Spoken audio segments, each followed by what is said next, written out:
Hi, I think we can start now. So hi and welcome to this event, which is a conversation with Soudade Kaadan about her film, The Day I Lost My Shadow. So this event is the second community building event that the CMES community is organizing this year. And we're organizing this event so that the CMES community can get together with Brown and non-Brown affiliated communities to get together, especially in such hard times. And it's also an opportunity for us to invite great guest speakers like today's guest, Soudade Kaadan, who Professor Lali will introduce in a few moments. And so this event will be moderated by Professor Nadje Lali and myself. And to quickly introduce myself, my name is Rita Slaoui. I use she, her pronouns. I'm a sophomore student, probably double concentrating in history and Middle East studies. And I'm interested in questions of sexuality, gender, racialization in the Middle East, in the intersection of academia and activism. And I'm also a student assistant for the Center for Middle East Studies. And it is as part of this position that I'm co-organizing events such as this one. So Professor Laili and I are planning on structuring the event as such. Both of us will go back and forth asking Soudade questions, and we will incorporate questions from the audience throughout the event. So please, if you have questions you would like to ask, write them in the chat and we will get to them. And I will now pass it on to Professor Nadje Lali, who is a professor of international studies, professor of anthropology and Middle East studies, as well as the director of Middle East studies, and whose main research interests revolved around feminist activism and gendered mobilization, mainly with reference to Iraq, Egypt, Lebanon, Turkey, and the Kurdish political movement. She's also in the advisory board of Kuhel, a journal of body and gender research, and has been involved in several feminist organizations and campaigns transnationally. Thanks so much, Rita, and welcome everyone. I first of all would like to actually thank Rita for organizing this event. It was her idea and I'm very grateful. I would also like to thank our administrator, Barbara Oberkötter, who always makes it possible for us to have these events. And so my name is Nadje Lali and I am now directing the Center for Middle East Studies. And it's my great pleasure to welcome and introduce to you today's guest, Soudade Kaadan. Soudade Kaadan is the Syrian director. She was born in France. She studied theater criticism at the Higher Institute of Dramatic Arts in Syria and graduated from Saint-Joseph Université, Institut des Études Scéniques, Audiovisuelles et Cinématographiques in Lebanon. She directed and produced documentary films for Al Jazeera documentary channel, UNICEF, and BBC Media Action. Her films have screened at several venues nationally and internationally and have received international awards. And of course, today we are discussing her first feature fiction entitled The Day I Lost My Shadow, which was awarded the Lion of the Future in Venice Film Festival in 2018. Welcome, Soudade. Welcome. Thank you. Thank you for the introduction and thank you everyone for organizing it. Rita, Nadja, Barbara, thank you so much for inviting me. No, we're very happy to have you here. And I'm going to start us off and I will ask you a first question. I was intrigued by the metaphor of losing the shadow. I mean, this metaphor of losing the shadow in war. It's a very powerful metaphor. And, you know, people in your film, people appear to be losing their shadow in reaction to witnessing the horrors of war. Now, generally, when people speak about war and the horrors of war, they talk about, you know, losing their spirit, losing their mind, their hope, even, you know, their humanity. But what made you think of the shadow as a metaphor for the losses, grief, horrors, and fear linked to the war in Syria? I think for me, when the war started, I was a documentarist before, so when the war started and the reality was so painful and cruel to actually shoot it, you know, I couldn't just film someone in pain and as a filmmaker and say that's a film because it's a reality. I felt like I had this moment of shock, trauma, silence. We weren't a country that used to have war, so it's not something that I'm used to see myself and my neighborhood and my country in the news. So I just shut up from making films, documentary films, and then I saw the image of losing shadow. I know that this is the only way for me was to tell the stories about people losing shadow during the war. There were, for me at that moment, no possible way, not other form of metaphor to tell it. And I didn't know why exactly. I think artists have images to express this. And then we go back and try to understand, analyze it. I think it started when also this feeling I have that, as you said, the people who lose in the war, they feel they lost something themselves, a part of themselves, they lost their hope or something. And for me, it was shadow, and it was clear image.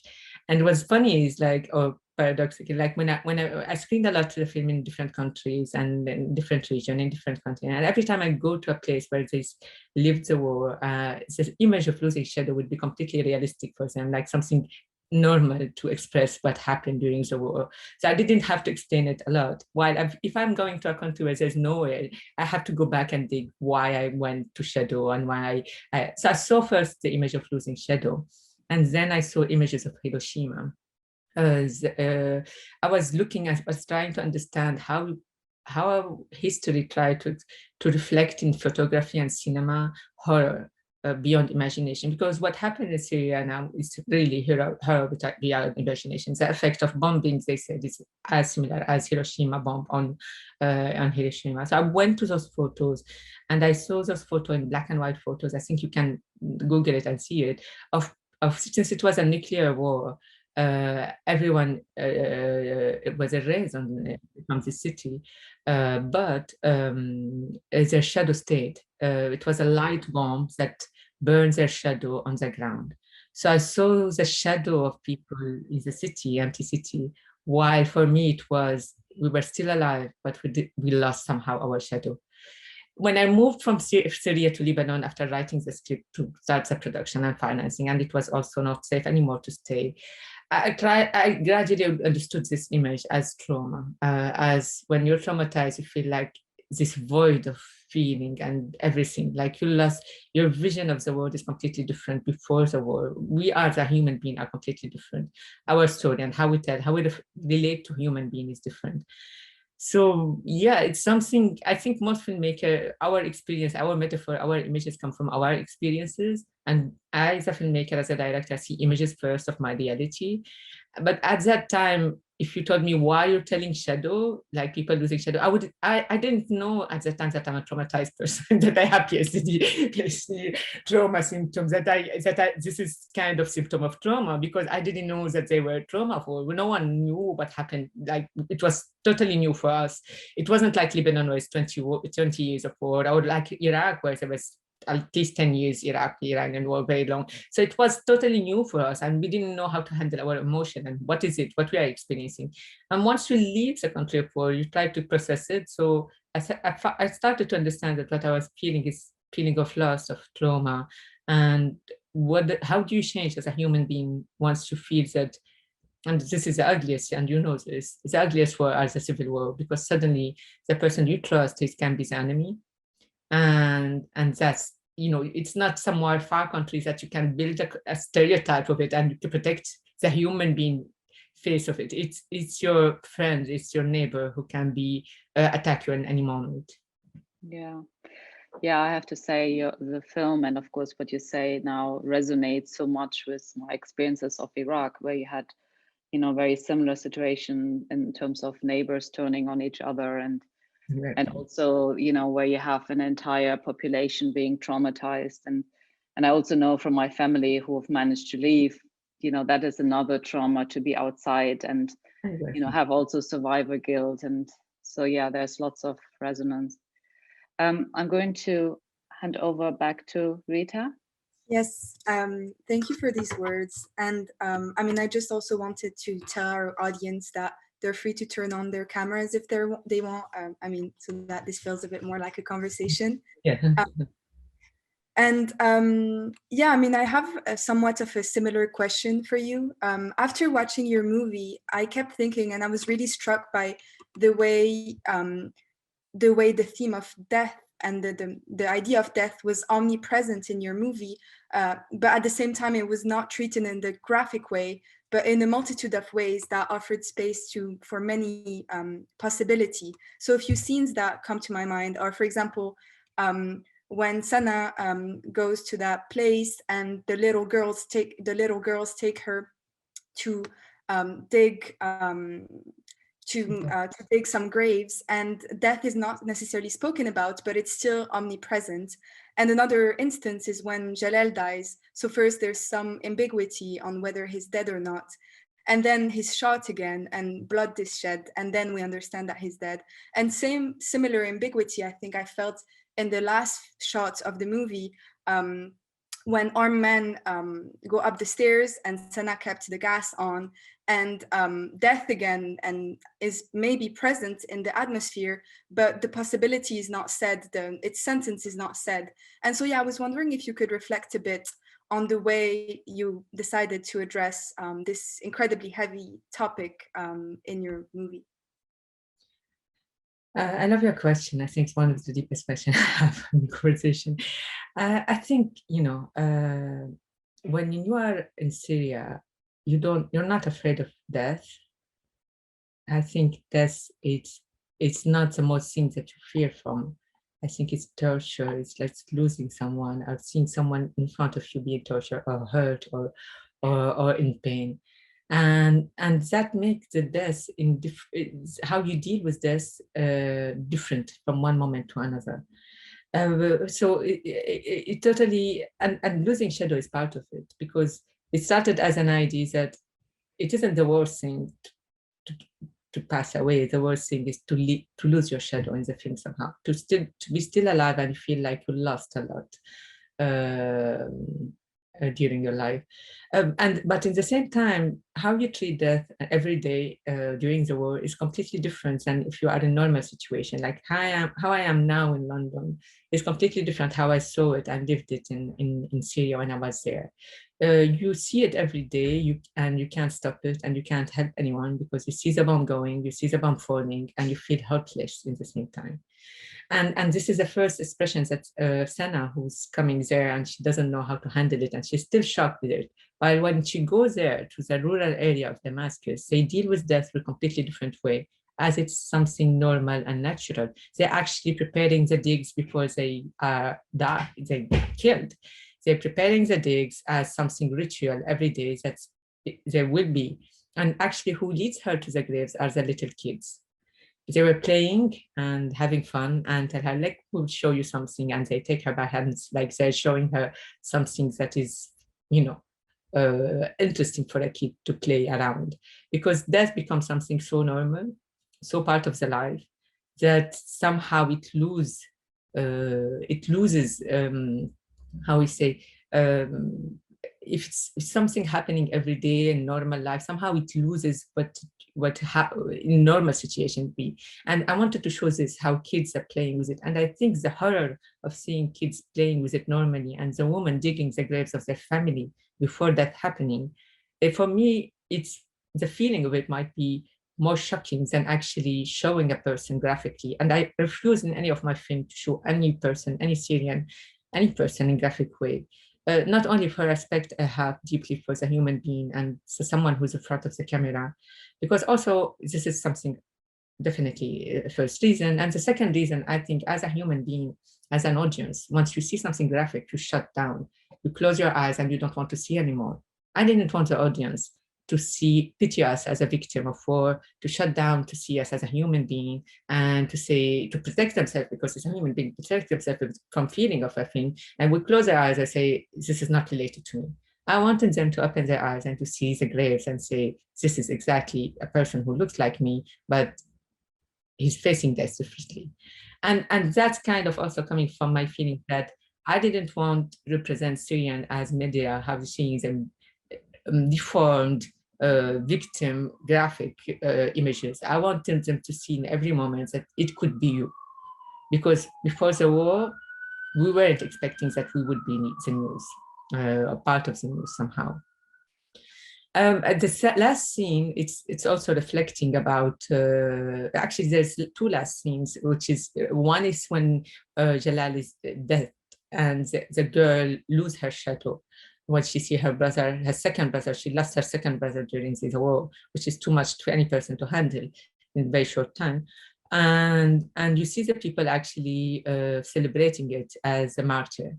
In Middle East region, when a person dies for a good cause, it's immediately a martyr, whether he's a believer or not, because Jalal is not a believer and neither Reem is a believer, but immediately because they believe in a cause, they become martyrs, and it's starting the celebrating. It looks like actually like you're celebrating a wedding. It's the same song, even the painful figure and stuff, but it's the same. And this is kind of also our culture, how we celebrate death during the war. How we live it in the same time, the martyr situation, becoming a better person or going to a better place.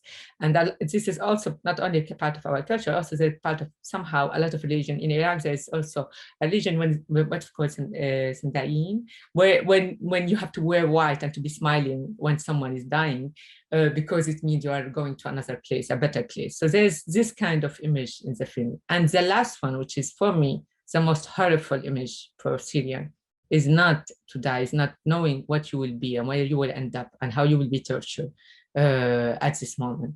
And this is for me the most painful moment. So that's why I try to show it from the eye of the kid who knows that death at this moment, losing her mom, losing her shadow, because at this moment she realized they're coming for her and she lost immediately when they're coming and knocking at her door. It's more actually for us, we fear more this than actually a moment of dance. I know a lot of people say that, and a lot of my friends, when we have it to share it, what if they took you, what you would do, what you have to say, how to react, because this is, I think, we had those kind of conversation before in Syria, before, like I used, if they, what I should prepare, what is that? And always the first thing they say, like, just surrender and knowing that death might be, hoping that death might be better at this moment. Yeah. Ending up with a very heavy conversation, and the thing is funny now we see like all this conversation having word about death and trauma. We're kind of speaking it with, and people can get surprised about it. We can't speak it with smiling and laughing about it. I think it's also our mechanism how to process the reality and how to be stronger and resilient and how to find hope in situation. How if you laughing about it, you're somehow stronger and somehow you can handle it and somehow you can control it. Yeah. Yeah, actually we have a word in German for that, Galgenhumor, which basically means this kind of, dark humor. I want to pursue this idea of the everyday. I think that's so powerful in your movie, and again it resonated a lot with me, sort of trying to think. I often thought it was for me really hard to understand, again, my relatives and friends in Iraq in the midst of very acute war, but it was the everyday they were focusing on. And your film starts out very much zooming in on the everyday, the story of a mother trying to cook for her son, and then trying to keep things going, trying to look for the gas so that she can continue cooking. And the question here is, at which point do you turn back to avoid danger? At which point do you try to pursue everyday life and create some sense of normality? And at which point do you say, no, I can't go any further because it's too dangerous? And that kind of ambivalence, and from the outside it might look like, oh, why is she going? She should stay at home with the son. But maybe that's the only way, or it is an important way for her to, well, remain sane and remain human. So I mean, I know you already reflected a bit on the everyday, but I was wondering if you could elaborate a little bit more on that tension, between pursuing the everyday and trying to avoid it, to avoid danger. And I think, you know, when I wrote the script when I was in Syria during the war, and I consider myself from part of the lucky one in Syria. But as you said, we have always a guilt of survive. Like we are the people who survived always live with the guilt. Like we did it, and is it fair? And you have this feeling of always a guilt of feeling of it. But once you are in Syria, the situation is different. You just have to survive day by day because the life is so tough and your condition, wherever you come from, whatever is your background, is so tough and difficult. Between electricity cut, gas cut, cold winter, food shortage, this is something that every family had suffered from, beside the Lord of the War. But this is something that every social class, every person has. And when you are in this situation where you're just focusing, I hope this time that I will have a little bit of electricity to wash my clothes, or to have a little bit heat of my house, or to be able to do my stuff. And like the things that people can ask, you can send. Remember, I was writing and working, and someone asked you email, and you're like, are you real? Sometimes there's no internet, or someone asking you to download stuff, or something. Like it's sometimes the most simple things, like to do your work. Like even this Zoom meeting wouldn't be possible at that time, between electricity cut, internet who's not able to do this, and between censorships that I shouldn't talk about a lot of stuff. So the basic human stuff become crucial and become luxury, and becomes the only things that you think about. And you actually, once you go out from Syria, start analyze and talking more political and stuff. But once you are there, you talk about motor, electricity, gas, food. It's a very normal day. Can we make it today or not? And there's this weird feeling of now that you don't have it in another situation, that just now I want. There's no feeling or thinking about the future at all. That's why the film is in 3 days, because even also I was writing, you can't plan more than next day. So this is how there was daily life. I wanted to talk about those people, because this is something not a lot of people talk about during the war. What happened to normal people who think that they can be out and not involved in anything politically, and just want to survive? Are they able to do this? And so I start with a story of a mother just want to cook. She doesn't want anything but to cook to her son. And she goes to search for a bottle of gas, and she gets lost. Like anything during the war, is a big risk to get lost, or to get something while you're doing very simple situations in the life.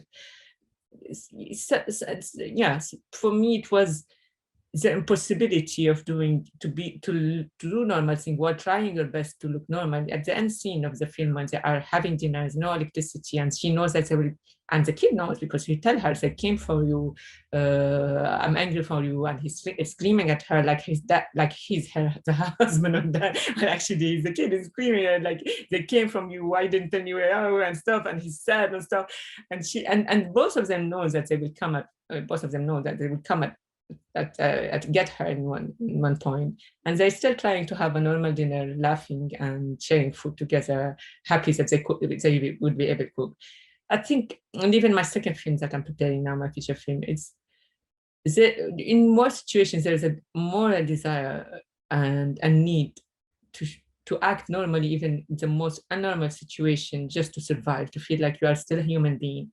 And I think it's kind of also dignity. I feel like you have still your dignity of doing so.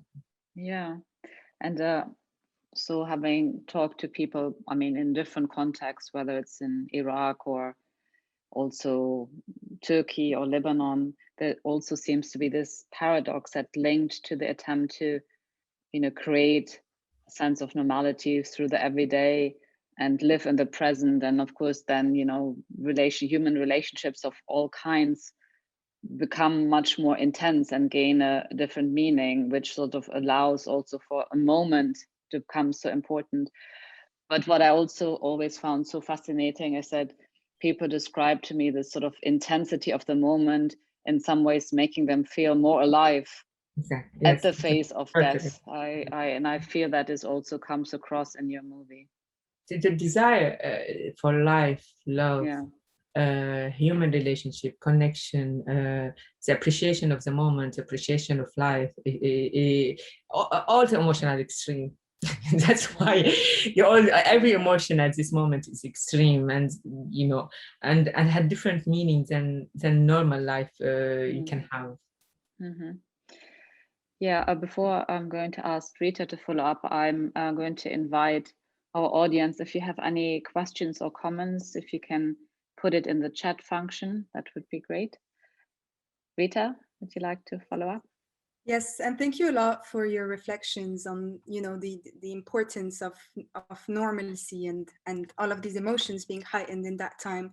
And that leads me to something I was thinking about. So from my understanding, your actors were Syrians and people who actually lived or lived similar moments to these kinds of, everyday and extraordinary, events and things. And I was wondering if you could tell us a bit more about the filming process. So we talked a lot about trauma. So like how losing the shadow, represents in a way the trauma that someone has lived, and deciding again not to show graphic images, etc. Also like thinking about trauma. And I was wondering how these different things were unfolding in the filming sets, given that, most actors and, maybe also people filming, etc., had been involved in similar situation, and also with children who had lived similar things. So yeah, I was wondering if you could reflect a bit on the emotional side of the filming process.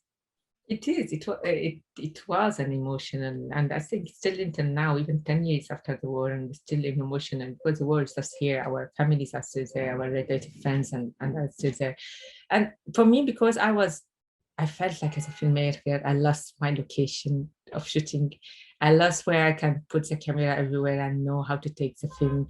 I lost my, it's not only as a filmmaker, when you lose your country, you not only lose your country as a human being, you lose your location, you're used to it and you're familiar with it. So I knew that I have to film in Lebanon. So Lebanon is very near, but it's very different as a landscape. It's more that it's a very sea landscape, while Damascus is a very, without any sea, it's different, completely different landscape. So I insisted to have Syrian actors with me, and I didn't want to make a film about Syria without Syrian actors. And this film was interesting in casting wise, because it was a mix between professional actors and non-professional actors, and it was also a mix between the two sides of the war. So for the first time, actors met from the two sides, because as civil wars divide people. So they were telling me we weren't imagining at all to meet again, while we've been completely divided politically. And this is something that happened to us, like people we've been friends to, used to speak, suddenly there's like mistrust and stuff. So for me, it was a criteria. I wanted a Syrian who lives the war and who's a good actor. And I'm not telling who was with who, but you would be surprised to know. So basically,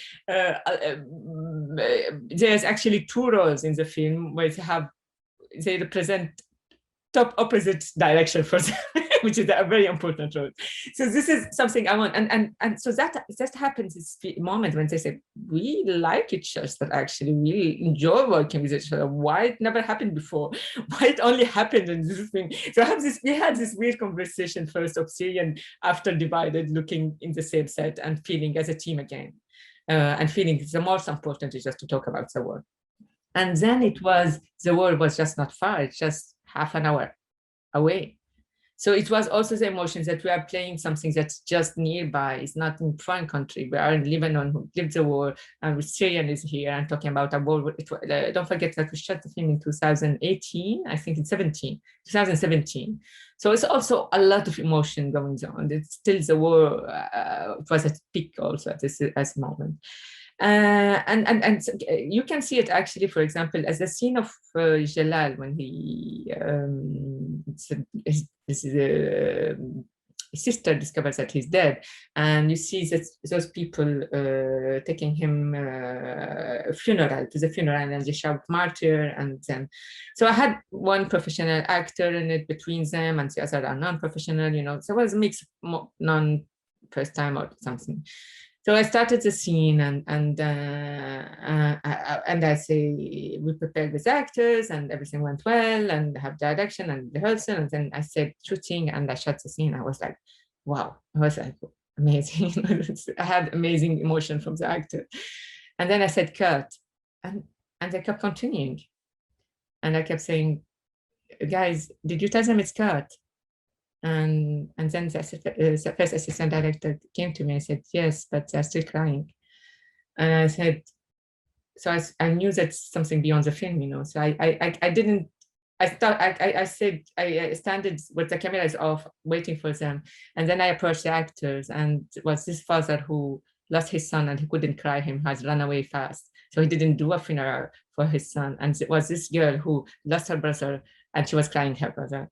So it was those moments of emotion, like mixed between reality and not. I think I should put my earphone because it's noisy. Do you hear a lot of noise, or do I keep it? Is it cool? Yeah, okay. If it's noisy, just let me put the headphone. Because, yeah, so coming back, so it was, for them, it was moment, it was real. And even the guy told me I didn't have the chance to cry my son. I had to run away. And when you are run away from the war and everything, you don't have the moment of grief properly. And that's why I feel therapeutic somehow to make films. And I wanted it to be therapeutic. For example, the little kid, the son. He is a Syrian refugee in Sabra and Shatila camps, which is one of the worst camps you can imagine in the world in Beirut. And when I met him, he was very small. His family is so traumatized, also coming from a war, and has this skin that is completely a rash on his skin. I didn't see a face. I only saw eyes. It's a rash on his face, and his body was totally covering him, and only eyes. And I looked at this beautiful kid, just eyes opening, and told him, what happened to you? I said, like, we don't have sweet water in the house. We have only the seawater, which is salty, which is making me a lot of rash. And I look at this kid that is supposedly being 7 to 8, and he looked like 90 years old. I'm not exaggerating. And I felt that this is a kid, you know. And the casting director told me, like, do you know that he doesn't look like the mother? The mother is very fair and he's darker than the mother. People won't believe it. I said, yeah, he looks like your father. Let's assume he looked the father, because I felt also that if he's suffering that much, this kid, let's at least with this film experience do something together. And it's like he had this moment when he said, this is the most beautiful day of my life. And you feel this rewarding at the shooting when you're doing this. Like this kid will feel like talking about the war, and like while his scenes are difficult, you know, he's saying this is the most beautiful moment. And the actress is amazing. Also, she was holding him as she's a mother. She had just gave birth a few months ago. So she gave all the love she has while hugging him or talking to him like a mom. And he felt it with her, paradoxically, more than he has, because when the mother is traumatized, it's very difficult for her to share her love and emotion to her kids. So he kept laughing that I kept putting and treating him for months before the shooting, hoping the rash went, but hoping, and he kept telling me, stop putting cream, I will become white. then he became, so the kid you see now is not the kid in the casting. And I think it's coming also from me as a Syrian, of feeling like, let's this experience become something more. Because I know for me, this film was my therapy of trauma. And that's why I'm able now with the second film I'm preparing now to talk about dark humor, laughter, about war, because I talked about it. If I couldn't do this, I would be stuck at that stage. Yeah, thank you. Thank you for that answer. And yeah, I think you could see in the movie, at least I could see in the movie, that the blurred line, that even if it was fiction, you know, it was reality, was the realities of many people. So for sure, that definitely was felt through the movie. So we have a few questions from the audience. One from an audience member who wrote, I need to share this film with my family, who I traveled to Syria with in March of 2011, searching for family and heritage. Is there any way we can access this film after today? Yeah, maybe you can reply to this question and then I can read another question.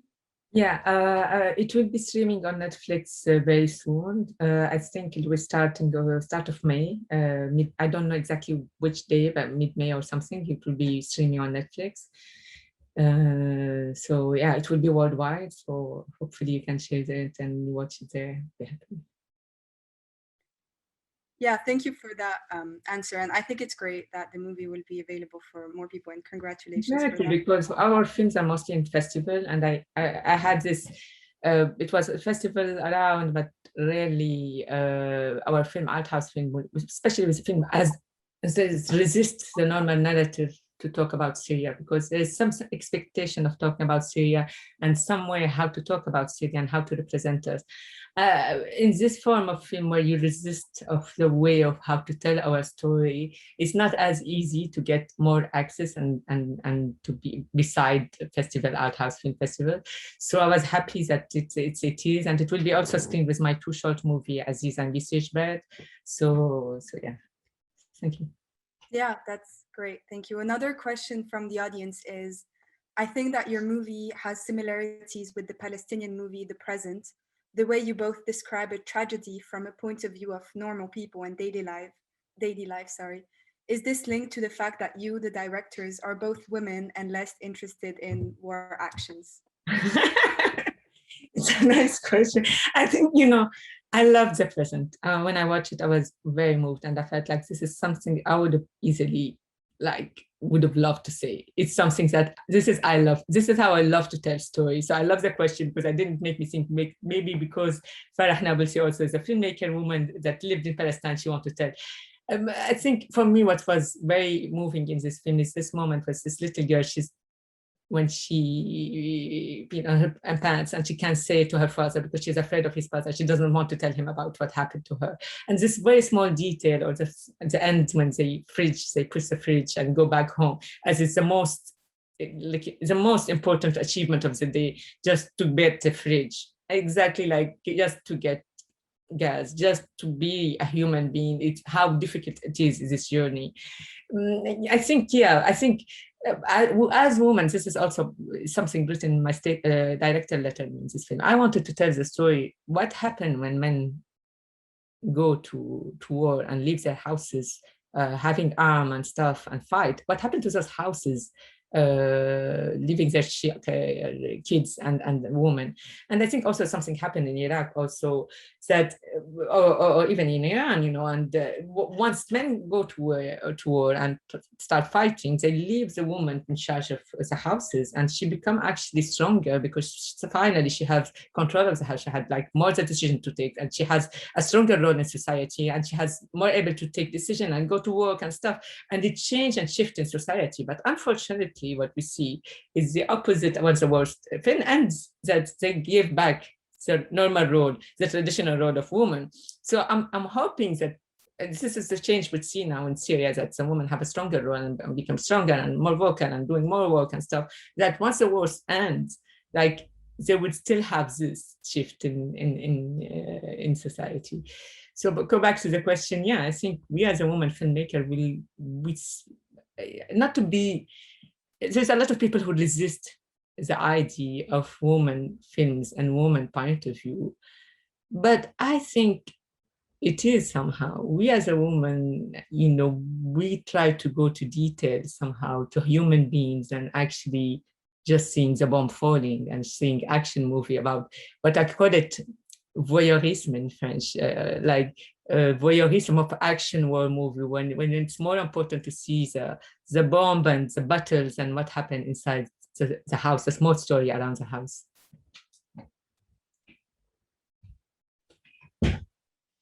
Yeah, if I could follow up on the issue of gender, and actually you were mentioning the impact of the war in Iraq. I mean, I think it was particularly in the 80s, the 8-year-long war with Iran, yeah, exactly. where gender relations really changed, because you had any Iraqi male between the ages of 16 to 65 were at some point at the front with Iran. And I mean, I remember traveling with my parents in the mid-80s to see my relatives in Baghdad, and I saw women working at petrol stations, women truck drivers, and I grew up in Germany and I'd never seen that, right? So women during the 80s were really sort of pushed into, all sectors of employment, while at the same time they were told by the then leader Saddam Hussein that you know, they had to produce the future soldiers of the country. So every good Iraqi woman had to produce at least 5 Iraqi children. So, you know, women had to become super women.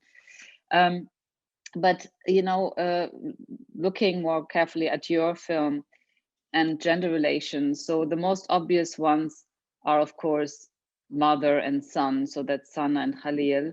Then you have the relationship, the very interesting relationship between Reem and Jalal, the brother and sister. You have this Reem and the soldiers, actually, you know, so very interesting dynamics there. This sort of moment of affection and intimacy between Sana and Jalal, the brother. And of course, the Islamist. I mean, I took him to be an Islamist fighter, and then the woman in the village. So can you say a little bit more how you were thinking about gender norms and relations, and how do your characters, in many ways, I mean, they reproduce them, but they also transcend them? Okay. I think, yeah, just a little bit to clarify, I don't call them the Islamists because, you know, it's a conservative society in the rural area. So it's not that all who were conservative wanted to an Islamist country or Islamist fighting for Islamist country. They were just normal conservative. And this is what I wanted to show in the film, that there's no one face for woman and one type and one shape for a woman in the Middle East. And that a refusal from me to show the woman as one image and what should be and should look like and should do. So you see Sana, who's the mother, the figure mother, like she's okay, doesn't care about politics and stuff, and she just wants to be with her son, and she's suffering from her husband who's far away and loneliness and stuff. And you see the activist girl who's like non-believer, who's just want to change the world. I'm very funny, and just, you know, she wants to change the world now, you know. And this is something, you know, you see it every day. And then you see the woman who's are conservative in the other, who digs, who are brave enough to dig graves and then prepare the lunch like, as normal thing, and then help with the victim of war. You see them trying to help the one who was victim from a bomb and stuff. So I didn't want to stereotype women in this film. I didn't, even if they have different, they represent different, you know, different things. I didn't want to show one face of a woman and saying that even the veiled women are strong and they doing stuff that no one would, not a man would, they would go there and would dig and stuff and that. So my what I wanted to show that in Syria, at least, let me talk about Syria, women with different beliefs, with different shape, would live in harmony together. There's no feeling of exclusion to feel like you should be like this, at least before the war. I don't know now with the war how it's changed. I think it now that it's more, you know, extremities start with war because you feel the other is, it's a life and death situation. So you have to end the other person who doesn't look like you. But before the war, it was in harmony, it was different, and everyone wanted to do whatever they want to do. And Lebanon had the same. Lebanon has this thing too. So what I wanted in the film is show strong women from different background and different generation who are based on reality, on my reality and people I saw and met in Syria. And again, it's a film about women because men left war. So you see the woman in her house, you see the woman activist who's with her, and then you see the woman in a conservative rural area helping her. And also because they are divided as a culture, so women should be alone and men should be alone. So that's why you see her on, and the point of view of the film follow the heroine point of view, the protagonist point of view. So that's why she only allowed to be in a woman's space. And this is something divided in them, and like this is the men's space and this is the woman's space. And she, that's why we see only also the woman. Her connection, for example, Abu Mahmoud is limited, is not as much. I don't say, I don't try neither to say that it's a liberated society. I say that it's not one shape and type and stereotype. And it's our reality as Middle Eastern women are more complex than what it looked like somehow, or what we look like.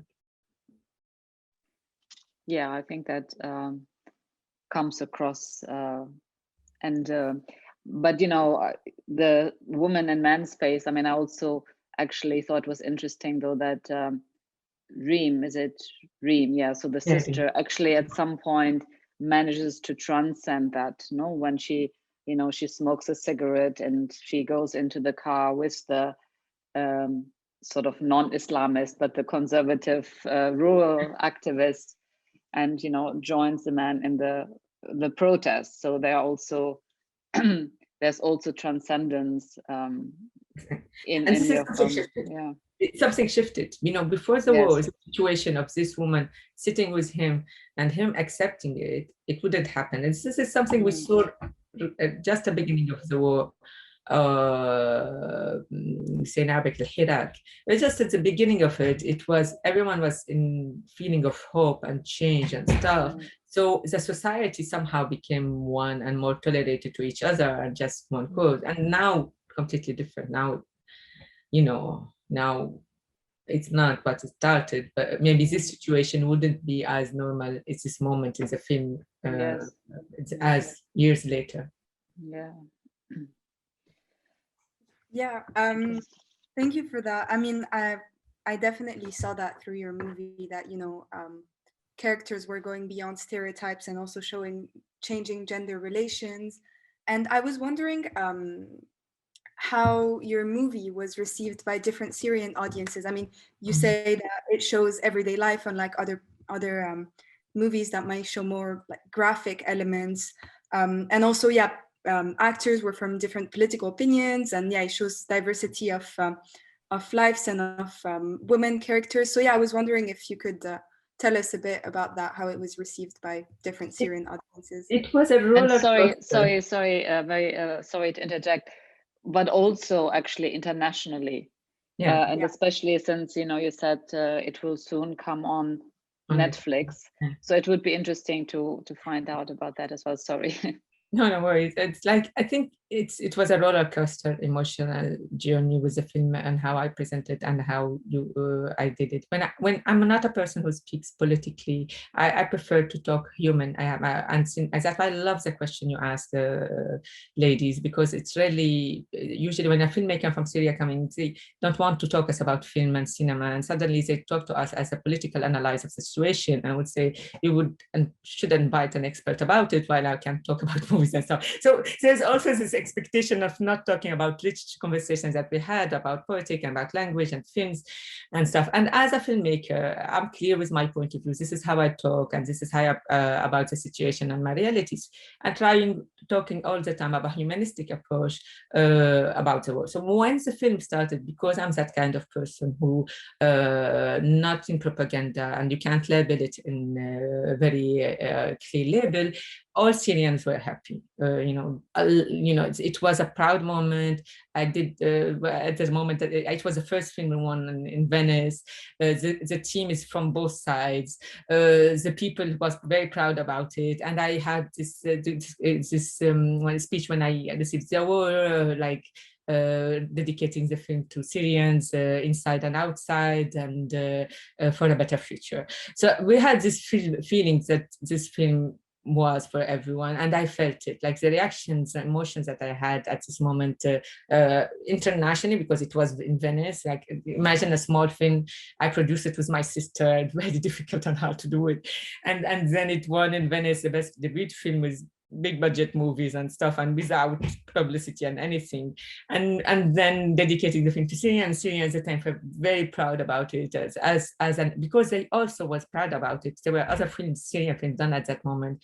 This film is produced by a Syrian, and to want to tell a story about Syria. So it wasn't a Western financing trying to have a Western narrative about Syria. It was a small independent film of two crazy sisters just want to tell a story, put all their money to make it and to tell the story. So they have also this solidarity of feelings that we did something really, or none of the film made about Syria were made as independently as my film together. While my film was just a small fiction narrative film made in very difficult, the team was amazing to give their time and to feel to do it, together.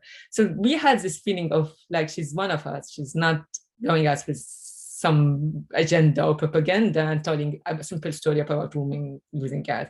So it was very beautiful. But then when gradually people watching the movie, the feelings that was between people want this message to arrive. Why didn't tell this side of the story? Why didn't tell that other side of the story?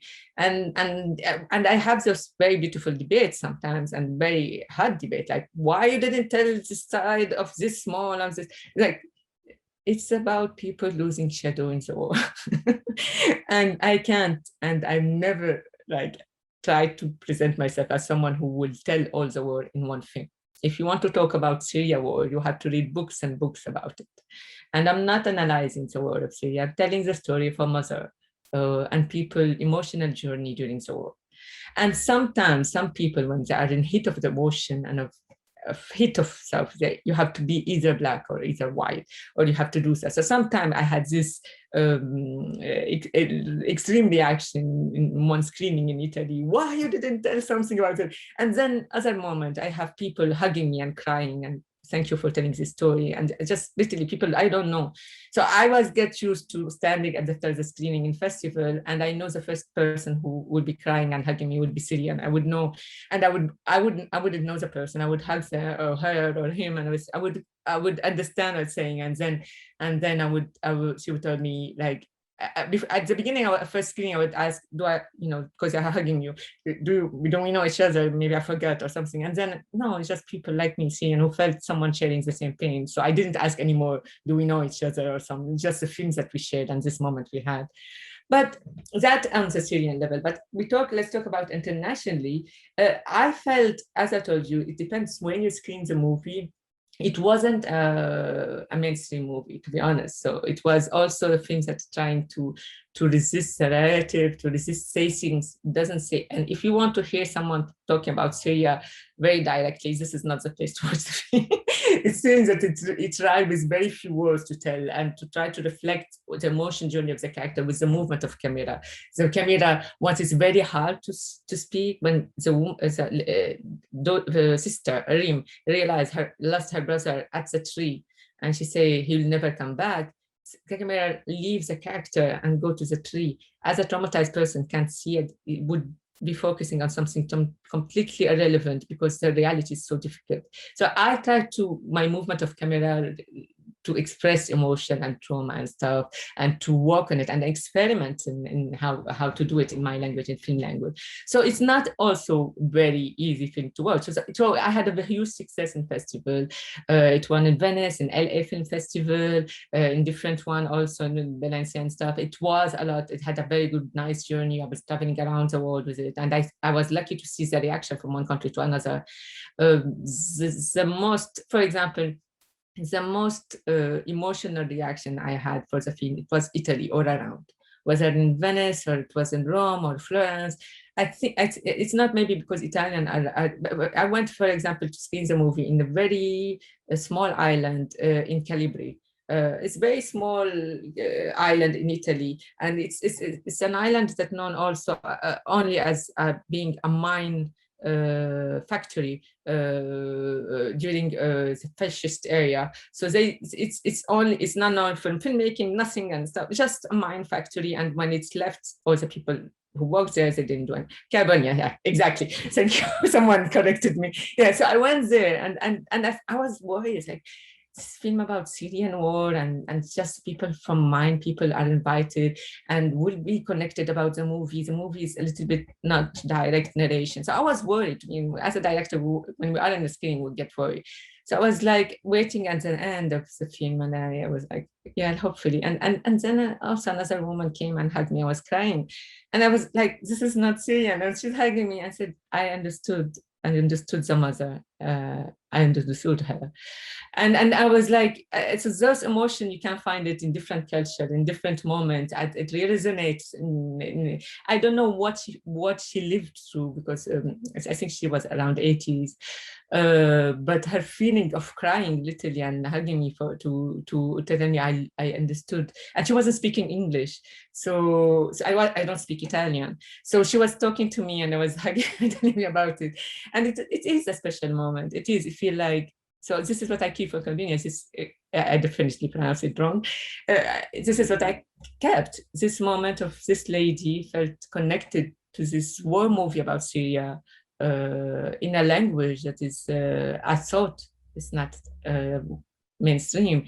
And that makes you feel actually that there is no mainstream or non-mainstream. There's distributors and sales who decide what human beings should watch or not. If somewhere in an island very far, someone gets that connected to it, so it can connect. Also, that we have a problem as a filmmakers from art house filmmaking, that sales and distributors also decide where the film should be watched or not. So I've been lucky now that it will finally be for mainstream, this is Netflix, but it wasn't as evident before, you know. Yeah, I think that for anyone working on the Middle East, and I guess also other regions of the world, if you're a filmmaker or artist and writer, and I guess even to some extent academic, it is that difficult balance to try to reflect the specific context, but also show the universal human aspect. And I think your film does that very beautifully. I mean, it is about Syria. It's about the war in Syria, but it's about people's emotions that resonate anywhere. And I think that, as you said in the beginning, of course, there's lots of dehumanizing depictions and representations of Syrians, either as victims or perpetrators, as they are Palestinians or Iraqis. And so unfortunately, we are running out of time, but maybe very quickly, Soudade, if you could share with us, you mentioned, future projects. So what are you working on now? Just if you have a minute or so, that would be great.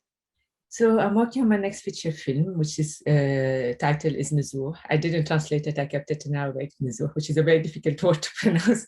But for me, I felt I couldn't translate the word. It's because in Arabic, Nuzur is displacement of people, light, and water. It's not only about the displacement movement of people. So I wanted to talk about displacement of people and hope and darkness in my film. So the film is about a little girl who lives in this very conservative house, and they are the only people left in the neighborhood because her father doesn't want to be called a refugee. He will do anything but anyone call him. He's very proud of the machine and he won't let anyone to call him a refugee, even if it's like when a bomb fell in his house, he stayed in house, acted normally like nothing happened. But the thing happening with this little girl was when they were during the war, they close everything, close the door and the window, so you live in darkness and there is no electricity. But when the bomb fell on her house, which is a very tragic thing, it's actually open up the ceiling and the light invades the house. And for the first time in her life during the night, she sleeps under the stars and discovers the neighbor boy.